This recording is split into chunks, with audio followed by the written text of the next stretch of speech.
ভাইরা আমার, বাবা জীবনেরাও, গির্জার ভিতরটা পানি দিয়ে ধৌত করে দিলেন। ওমরকে বলেন, বাদশা নামদার, এবার অসুবিধা নাই, আপনি 2 রাকাত কেন, যদি আপনি 4 রাকাত 10 রাকাত নামাজ পড়েন এতে কোনো বাধা নাই। আমিরুল মুমিনিন ওমর তার দলবলকে বলল, গো বন্ধুরাও, গির্জার ভিতরে তোমরা যাই নামাজ মুসাল্লা বিছিয়ে দাও, নামাজ আদায় করব। হযরতে সাহাবায়ে কেরাম বাপজি মুসাল্লা বিছিয়ে দিলেন। আমিরুল মুমিনিন বাবা বললেন, ভাই তাকবীর দিতে শুরু করে দাও। দেখবেন জামাতে মসজিদে ইমাম সাহেব দাঁড়ালে পেছন থেকে একজন মুকাব্বির হয়, যাকে আপনার মুক্তাদি আপনার দেখবেন আপনার তাকবীর দেয় না, আল্লাহু আকবার, আল্লাহু আকবার, আল্লাহু আকবার, আল্লাহু আকবার, আশহাদু আল্লা ইলাহা ইল্লাল্লাহ, আশহাদু আল্লা ইলাহা ইল্লাল্লাহ, আশহাদু আন্না মুহাম্মাদার রাসূলুল্লাহ, আশহাদু আন্না মুহাম্মাদার রাসূলুল্লাহ, হাইয়া আলাস সালাহ, হাইয়া আলাস সালাহ, হাইয়া আলাল ফালাহ, হাইয়া আলাল ফালাহ, কদ কামাতিস সালাহ, কদ কামাতিস সালাহ। এইভাবে তাকবীর বাপজি দিতে লাগলেন। ওমর ফারুক বাপজি ইমামতি করার জন্য ওই গির্জার ভিতরে বাপজি আপনারা দাঁড়িয়ে আছেন, তার ইমাম বাপজি নিয়াত করবেন, যাতে কদ কামাতিস সালাহ, কদ কামাতিস সালাহ, আল্লাহু আকবার, আল্লাহু আকবার, লা ইলাহা ইল্লাল্লাহ। যখনই বাবা তাকবীর দোয়া শেষ করে দিলেন, বাবা হযরত ওমর আল্লাহু আকবার বলে বাবা তার ইমাম আপনার বাঁধলেন নাও, আল্লাহু আকবার বলে হাত তুলতে গিয়ে আর হাত উঠালেন নাও, তাকবীর আপনার ছেড়ে দিয়াও। ওমর পেছন দিকে দাঁড়িয়ে বলছেন, ওগো আমার বন্ধুরা, ওগো নবীজির সাহাবারা, এই গির্জার ভিতরে নামাজ পড়া যাবে না, বলুন সুবহানাল্লাহ। হযরত ওমর ফারুকের বাপজি সাহাবায়ে কেরামরা সকলেই বলেন, বাদশা নামদার কি করব? বলে, গির্জার ভিতরে নামাজ পড়া যাবে না, মুসাল্লা গুলো বের করে নাও। সাহাবারা বাপজি যায় নামাজ মুসাল্লা উঠিয়ে নিলেন।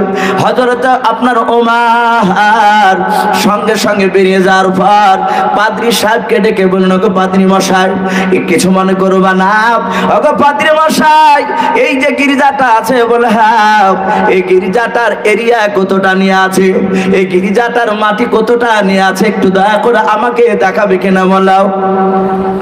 হাজার হাজার বাপজি লোকেরা সকলেই বাপজি ওই জায়গায় দাঁড়িয়ে আছে। হযরত আপনার ওমরের কথা শুনে পাদ্রী বলল, ভাই কেন আমি দেখাবো না? হযরত ওমর বাপজি পাদ্রীর সঙ্গে সঙ্গে বাবা মসজিদের এরিয়ার চারিদিকে বাপজি ঘুরছেন আর বলুন, বাদশা নামদার, এই জায়গা নেই, এটা আছে খ্রিস্টান গির্জার আপনার গির্জার জায়গা। বলে, জায়গার পাশে ওই ফাঁকা জায়গাটা কার? সঙ্গে সঙ্গে পাদ্রী মশাই বললেন, ওগো বাদশা নামদার, ওই দেখেন আমার গির্জার কমিটির একজন ভালো সদস্য। বলে, তাই নাকি? বলে, হ্যাঁ, ওই মোড়লের জায়গা ফাঁকা জায়গাটা। বলে, তাই নাকি? বলে, হ্যাঁ। হযরত ওমর যিনি গোটা পৃথিবীর মধ্যে অর্ধেকটা পৃথিবীর বাদশাহ, জিনার শাসনে বাবা একই জায়গায় আপনার ছাগল আর বাঘে বাপজি পানি খেত, ছাগল আপনার পানি খেত, বাঘ আপনার ভয় ছাগলকে দৌড়াতে পারতো না, এত শাসন ছিল বাপজি ওমরের।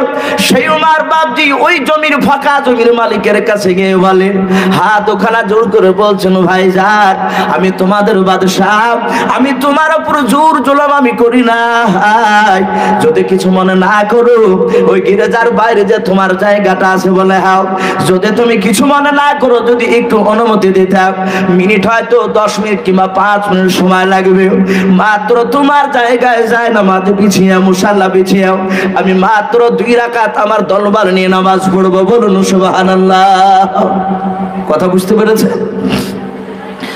ওই পাদ্রীর বাপজি লোক ডাক দিয়ে বলেন, ভাই জানো, ও বাদশা নামদার, আপনি হুকুম আপনার নেওয়ার কোনো দরকার নাই, যান আপনি নামাজ পড়েন।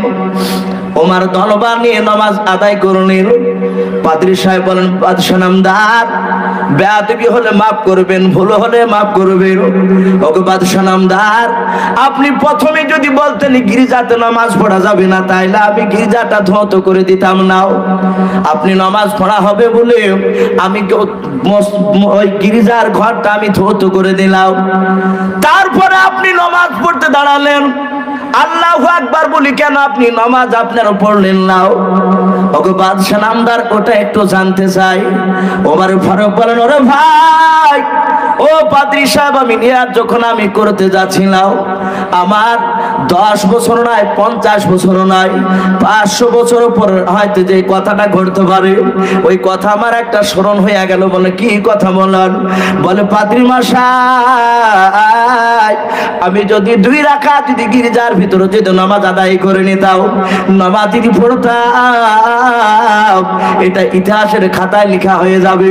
শুনে না, আমি ইন্তেকাল করার পর, আমার দলবল ইন্তেকাল করার পর, হয়তো 500 বছর পর কোন মুসলমান হয়তো ওমর গির্জার ভিতরে নামাজ আদায় করেছে বলে হয়তো দাবি করতে পারে এই গির্জাটা গির্জা ছিল না, এটা আমাদের মসজিদ ছিল। বলুন সুবহানাল্লাহ। বলে 500 বছর পর যেন কোন মুসলমান আঙুল তুলে যেন বলতে না পারে এটা মসজিদ ছিল। বলুন আলহামদুলিল্লাহ। ভাবতে পারে ইতিহাস, এ হচ্ছে ইসলাম। ওমর বলছেন, ওই আমার মুসলমান হয়তো দাবি করবে বলে আমি গির্জার ভিতরে নামাজ পড়ি নাই। বলুন আলহামদুলিল্লাহ। এই হচ্ছে বিশ্ব নবীর সাহাবা, নবীর শরিয়াত অনুযায়ী চলাও। আমি বলছিলাম নবীর সাহাবায়ে কেরামরা হযরতে ওই উরাইকা যে মক্কা থেকে মদিনাতে ঘুরতে এসেছে বলছিলাম না, আর মক্কাতে আবু সুহেলের বাড়িতে রাস্তা দিয়ে যাচ্ছে। উরাইকা নবীকে ছিল না, সাথে সাথে আবু সুহেল বলছে, আয় ভাতিজা শোনো। নবীকে ডাকলে, নবী আমার এমনই দরুদি নবী, নবীকে ডেকেছেন। রাসূল চলে এসে বললেন, চাচা আপনি আমাকে ডাকলেন? বলে হ্যাঁ। ওগো চাচা, আপনি আমাকে কেন ডাকলেন বলুন। বিশ্ব নবীকে আবু সুহেল বলল, ভাতিজা একটু হা করো ধীরে, একটু মুখটা হা করো। যাহাতে নবী যে হা করেছে, আর সাথে হাতে বেঈমান আবু সুহেল নবীজির পবিত্র মুখে আবু সুহেল ভিতরকার নোংরা কপ থুতু ভরে দিল। বলুন আস্তাগফিরুল্লাহ। এই মজা দেখাচ্ছে উরাইকাকে, যাহাতে বের করে দিয়েছে নোংরা জিনিস বিশ্ব নবীর মুখে ভরে। নবীজি তাড়াতাড়ি নোংরা জিনিসটাকে ফেলে দিয়ে নবীজি কাঁদতে লাগলেন। নবী বললেন, ওগো চাচা, আমি তো আপনার কাছে কোনো দোষ করি নাই, আমি আপনাকে আঘাত জন্য কোনো কথা বলি নাই, আমি রাস্তা দিয়ে আসছিলাম আর আপনি যাচ্ছিলেন, আপনি আমাকে ডেকে হা করতে বললেন আর মুখে থুতু ভরে দিলে। ওগো চাচা, আপনার মুখে যদি কোনো অন্য মানুষ এইভাবে থুতু ভরে দেয়, আপনি কি খুশি হতে? নবী এতটুকু কথা বললেন। উরাইকা আবু সুহেলের দৃশ্যকলা দেখছেন। আবু সুহেল নবীকে ডাক দিয়ে বলে, এই এই ভাতিজাও, আর দ্বিতীয়বার যদি ঠুট নড়ে কথা বলো, চিৎকার করে কথা যদি বলো, এ তো থুতু ভরে দিয়েছি, এর চেয়ে আরো খারাপ ব্যবহার তোমার সাথে দেখানো হবে।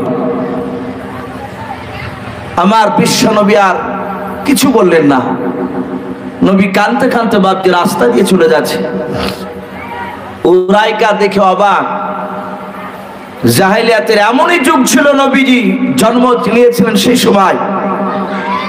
উরাইকা ডাকে দিয়ে বলেন, ভাই আবু সুহেল, ওই লোকটা তোমার কোনো অন্যায় করেনি, আর লোকটাকে ভালো করে ডেকে তার মুখে থুতু ভরে দিলে। একটু বলো লোকটার নাম কি, তার আব্বার নাম কি, তার পরিচয়টা একটু দাও। এত সুন্দর মহামানব পৃথিবীতে কোথাও পাওয়া যাবে না। বলুন সুবহানাল্লাহ।